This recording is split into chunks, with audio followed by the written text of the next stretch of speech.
بسم اللہ الرحمن الرحیم الحمد للہ الذی کفا والصلاة والسلام علی سیدنا محمد المصطفیٰ وعلی آلہ المرتضی واصحابہ المجتبی الی یوم الدین اما بعد۔ معزز حضرات ناظرین و سامعین، السلام علیکم ورحمۃ اللہ وبرکاتہ۔ ابھی انشاءاللہ چند دنوں کے بعد اہل ایمان قربانی کا عظیم الشان فریضہ انجام دیں گے۔ اس سلسلے میں بہت سارے بھائیوں کے لیے ایک بات بڑی پریشانی کی بن گئی ہے کہ وہ یہ سوچتے ہیں کہ قربانی کا گوشت آج اس وائرس کی موجودگی میں کیسے تقسیم کریں گے، اور اس پریشانی کی ایک اہم وجہ یہ ہے کہ لوگ قربانی کے گوشت کو تقسیم کرنا لازم سمجھتے ہیں، اور جب لازم سمجھتے ہیں تو ساتھ میں سوچتے ہیں کہ ہم تقسیم کیسے کریں گے، اور جن تک پہنچائیں گے وہ خوشی سے قبول کریں گے بھی یا نہیں، اور اگر انہوں نے خوشی سے قبول کر لیا یا ناگواری سے قبول کر لیا تو آگے وہ گوشت استعمال کریں گے یا ضائع کریں گے۔ اس پریشانی کی بنا پر بہت سارے بھائی قربانی کے باب میں تردد میں ہیں کہ کریں یا نہ کریں، اور اگر کریں گے تو یہ گوشت کس کس کو دیں گے، اور اگر نہیں دیں گے تو کیا یہ قربانی کا گوشت استعمال خود کر سکتے ہیں یا نہیں۔ اس صورتحال کے اندر یہ وضاحت کی جا رہی ہے کہ تمام حضرات یہ بات ذہن میں رکھ لیں کہ قربانی در حقیقت نام ہے اللہ کے حکم کے مطابق، اللہ کے نبی کے ارشاد فرمائے ہوئے طریقے کے مطابق جانور ذبح کر دینے کا۔ جو ہی ہم ذبح سے فارغ ہو گئے ہمارا قربانی کا عمل مکمل ہو گیا۔ اس کے بعد پھر آج کے اس موجودہ صورتحال کے اندر سارا کا سارا گوشت اپنے گھر میں استعمال کرنا بالکل درست، بالکل جائز، بلکہ بعض اعتبار سے بہت بہتر ہے۔ اگر آپ کو یہ شک لگ رہا ہو کہ کسی کو قربانی کا گوشت دیں اس کو ناگواری ہوگی، یا کوئی انکار کرے گا، یا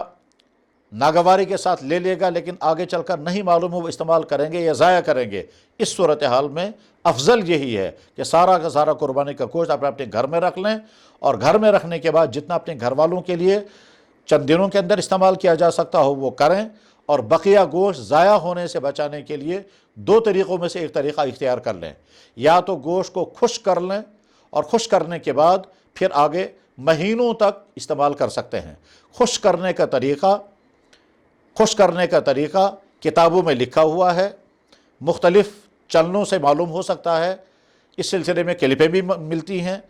اور پروسیس معلوم کر لیں کہ گوشت کو خشک کرنے کا اور مسالوں کے ساتھ اس کو ٹیسٹفل بنانے کا طریقہ کیا ہے، اور اس کے بعد پھر وہ گوشت استعمال کریں۔ آج بھی دنیا میں اس وائرس کے بغیر بھی بے شمار ان علاقوں کے اندر مسلمان گوشت کو کوٹتے تھے، مسالوں کے ساتھ اس کو ملا کر کے پھر خشک کرتے، اور خشک کرنے کے بعد پھر آگے بزنس بھی کرتے ہیں، اور بازاروں میں بھی ملتا ہے، اور اس کے بعد پھر گھروں میں بھی استعمال کیا جاتا ہے۔ ہمارے کچھ بزرگ جنہوں نے ساؤتھ افریقہ کے مسلمانوں کا قربانی کا عمل دیکھا ہے کہ وہ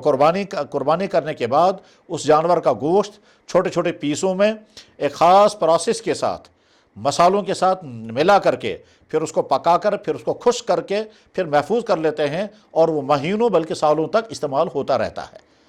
اس لیے ایک طریقہ آپ کے سامنے یہ ہے کہ قربانی کا گوشت جمع کر لیں، اور طریقہ معلوم کرنے کے بعد پھر اس کو خشک کر کے محفوظ کر لیں اور آئندہ استعمال کرتے رہیں۔ دوسرا طریقہ یہ ہے کہ فریزر کے اندر قربانی کے گوشت کے چھوٹے چھوٹے حصے کر کے پالیتھینوں کے اندر یا محفوظ کپڑوں کے اندر بند کر کے رکھیں، اور جب وہ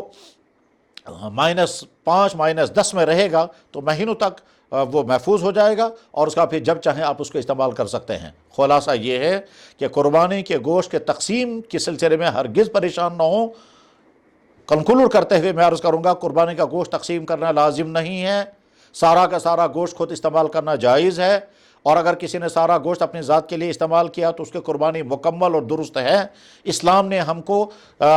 سارا قربانی کا گوشت استعمال کرنے کی خود اجازت دی ہے، اور اس گوشت کو 2 طریقوں سے اپنے گھروں میں محفوظ کر کے آئندہ استعمال کر سکتے ہیں۔ اس طرح سے قربانی کا عمل بھی ادا ہو جائے گا، اور گوشت کی تقسیم کے سلسلے میں جو ٹینشن اور جو تردد ہے وہ ٹینشن اور تردد بھی ختم ہو جائے گا۔ امید ہے کہ اس وضاحت کی وجہ سے ہمارے بہت سارے بھائیوں کا ذہن صاف ہوگا، اور وہ اطمینان کے ساتھ جب قربانی اپنے گھر میں کرنا چاہتے ہیں قربانی کر سکیں گے، اور اس کے بعد پھر اس گوشت استعمال کر سکیں گے۔ آخری اس کا طریقہ استعمال کا یہ ہے کہ مہمانوں کا آنا جانا اگر ہوتا ہو تو یہی والا گوشت جو آپ اپنی فریج کے اندر رکھے ہوئے ہیں، یہی گوشت بجائے اس کے کہ آپ کسائی سے نیا گوشت خرید کر کے لائیں، یہی والا قربانی کا بابرکت گوشت جس کے ذائقے کے برابر دنیا کا اور کوئی گوشت نہیں ہوا کرتا ہے، اور اس کا تجربہ ہر انسان کو ہے کہ قربانی کے گوشت کا ذائقہ بالکل الگ اور ڈیفرنٹ ہوتا ہے باقی ہر گوشت کے مقابلے میں۔ تو یہی والا گوشت خود کھائیں، اپنے مہمانوں کو کھلائیں۔ اللہ تعالیٰ شانو سمجھنا، عمل کرنا اور دین کو فالو کرنا ہمارے مقدر فرمائے۔ وآخر دعوانا الحمدللہ رب العالمین۔